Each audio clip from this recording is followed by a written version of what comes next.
একদিন তুমি কবরস্থানে পৌঁছে যাবা। হযরত ওমর ইবনে আব্দুল আজিজ রাহমাতুল্লাহ আলাইহি,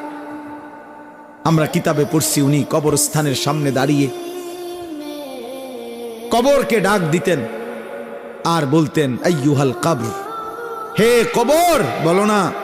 মাযা ফাআলতা বিল আহিব্বা, আমার আপনজনদের সাথে তুমি কি করেছ? আমার চাচা, আমার মামা, আমার ফুফা, আমার বংশের কত লোক তোমার কবরে রাখছিলাম, আজ বলো আমার সেই আপনজনদের সাথে তুমি কি করেছ? কিতাবে লিখছে ওমর ইবনে আব্দুল আজিজ চোখের পানি ফেলতেন আর নিজে নিজে বলতেন সঙ্গীদেরকে, যে সঙ্গী সাথীরা শুনো, কবর আমাকে শুনাইতেছে যে ওমর ইবনে আব্দুল আজিজ, তোমার আপনজনের চোখ আমি খুলে ফেলছি, নাক আমি খুলে ফেলছি,